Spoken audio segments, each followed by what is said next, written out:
So we have decided to get a custom trailer made, and so we've decided rather than framing on top of the wood boards, we were going to build this kind of like Tumbleweed builds their specific trailers. But we didn't get a Tumbleweed trailer, we got a custom trailer made. So that means that we have to put flashing underneath of our trailer.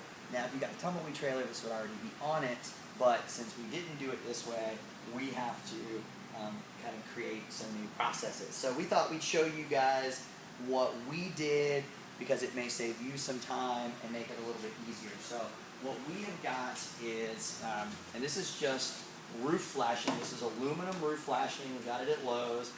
They make it in a couple of different sizes. The biggest I was able to find is 20 inches wide. So, which is important because these are 24 inches on center. So if we could get something that was 24 inches wide, it would have been really easy because we could have just put it on here, rolled it out, and screwed it in, but this is not thick enough. So what we had to do was instead turn it long ways and run 5 strips up and down our trailer. And this is definitely a 2-person job. I tried to do it myself, and it was really frustrating, and Kelly had to help me. But with 2 people, it's still really frustrating, but at least it's doable.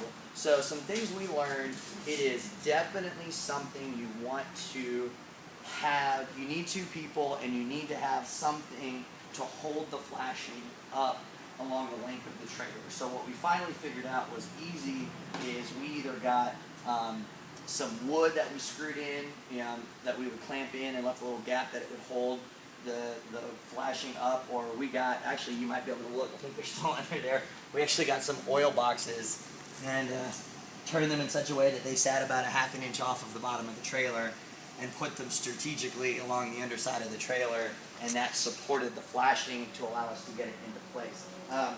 It is important to try to do these as single sheets because the aluminum is very strong in tension. So if you're pulling on this sheet, it's very, very strong. It's not really going to stretch. It's very unlikely to break, but it's thin enough that the screws going into it will tear off very easily, like tearing tinfoil. So if you cut individual sections and put weight on it, it's very likely it's going to tear out if you put any weight into it. But if you run it along the whole length of the trailer, it's got to pull on the 25 or so screws if you're going to try to pull it out. And then that's going to be a lot harder to do. So if you can, you want to try to do it as one sheet all the way down, because that's going to make it a lot stronger. Now, what we did for screws, and I'll show you the first mistake we made, was I went and I got some really high quality self-tapping sheet metal screws, which look kind of like, I don't know if you can see, like that. And the first one I put in went in great. The next 4 broke off halfway through, and I thought I was having trouble. I'm using just an impact driver, and I had it in here, and I was trying to set the impact driver and get the torque right, and then I realized that what I failed to read was that these are for 20 to 12 gauge metal, and this trailer is made out of at least 1/4 inch thick steel.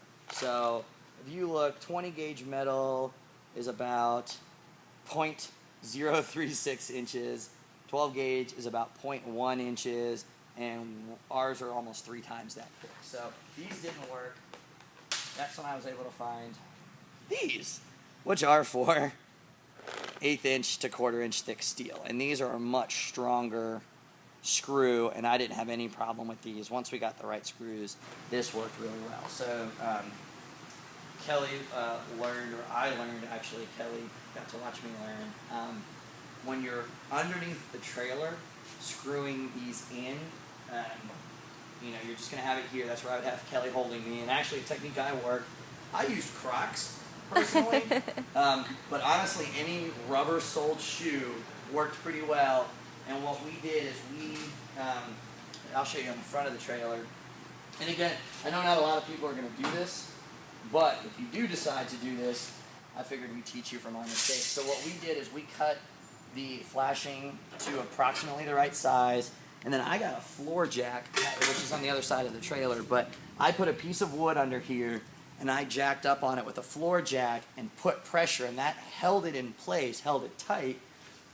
And so what I was able to do was come to this side where I wanted to put my screws, and I actually laid under the trailer and put my foot up against this beam here and pushed in that direction. And what that did is that pulled the sheathing, not the sheathing, excuse me, it pulled the flashing tight, and that gave me a smooth surface. And so when I screwed it in, that's kept it straight. Now you need to get it up against here as much as possible, because the whole point of this flashing is we're trying to keep our insulation dry, we're trying to keep it protected when you're driving down the road, and we're trying to keep animals from having a place to get in here.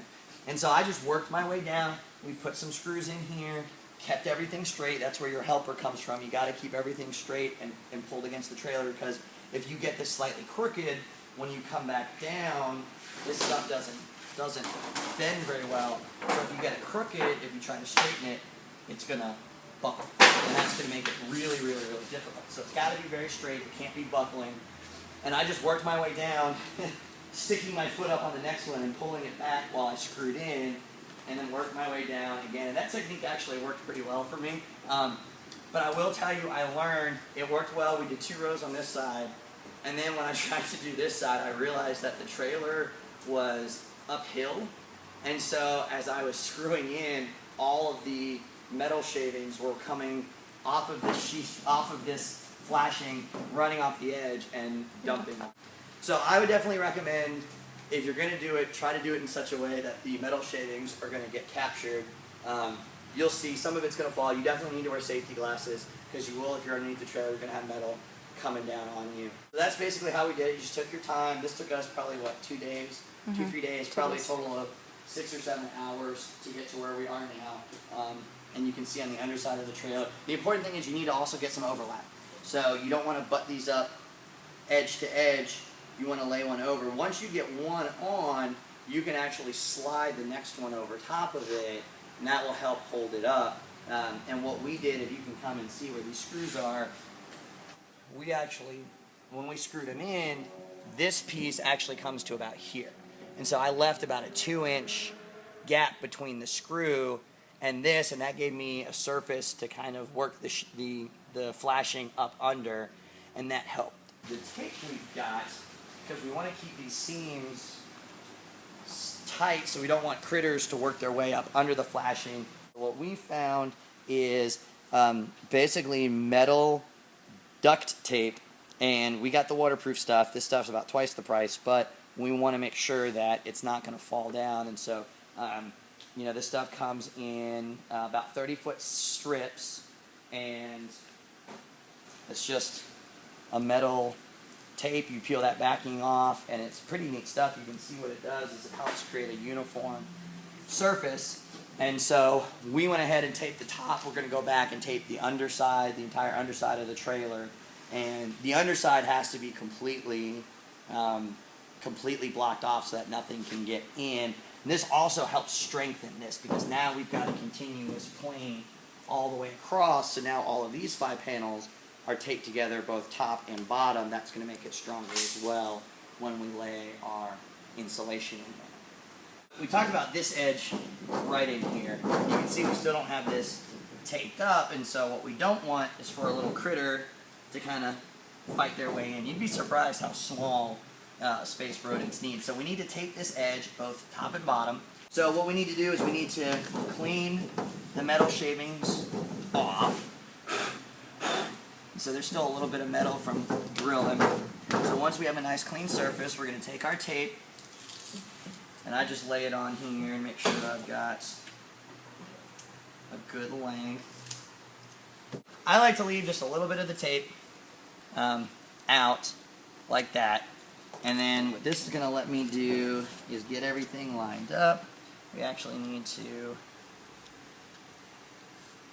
get this in the corner. So I'm just going to fold the tape right down the middle.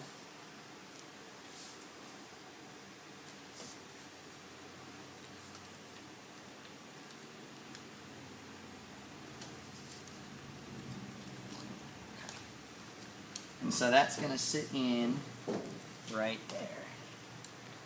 This actually might be a little bit too long. We'll see.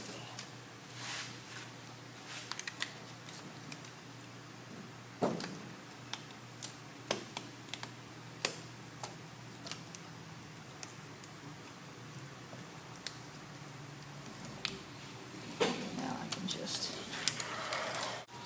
This stuff is pretty amazingly flexible. There we go. So, it's not pretty, but it will keep rodents out of our trailer. The jacks, as you can see, we've welded in our leveling jacks. And so we still have to do our all-thread rod, but right now what we've done is just basically taken a just a roll lock disc, because we're working at our shop, so we've got air tools, or if you have a small compressor. This is just a 3M roll lock disc, and all we did was just used our air tool and sanded this down. You can get this paint off a number of different ways, but we got a clean surface through the paint. I sanded a little spot here for my welder, and then I just clamped on my welder, and we set this up and welded our 4 jacks. These were about, I don't know, maybe 30 bucks a piece at the parts store. They hold 3,000 pounds each. So, you know, you do the math, it's 12,000 pounds, it's a 10,000 pound trailer. So it should be stable enough. We'll see, I guess, once we get a house on it. But these are neat because these will tuck up under the house when you're driving, and then when we get to our home, we can put some cinder blocks or something on there. Really, before we're starting the framing, before we're starting our woodwork, we want a nice level surface. And so basically what we did is we just, nothing fancy, just took a regular level, just a bubble gauge, and sat it on the trailer.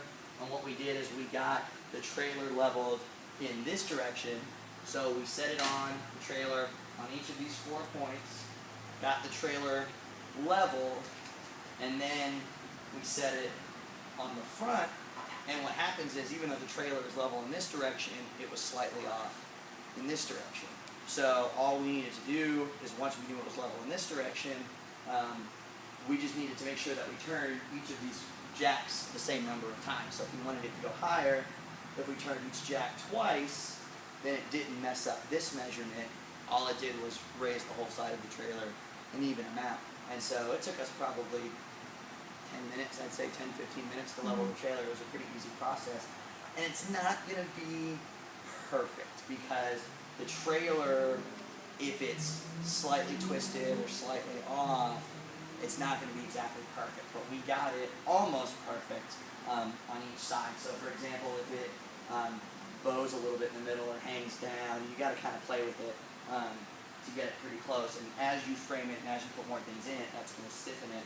So you need to get it as close to possible, as level as you can, because when you put all that weight on it, when you tie everything together, that's going to affect how your walls and your framing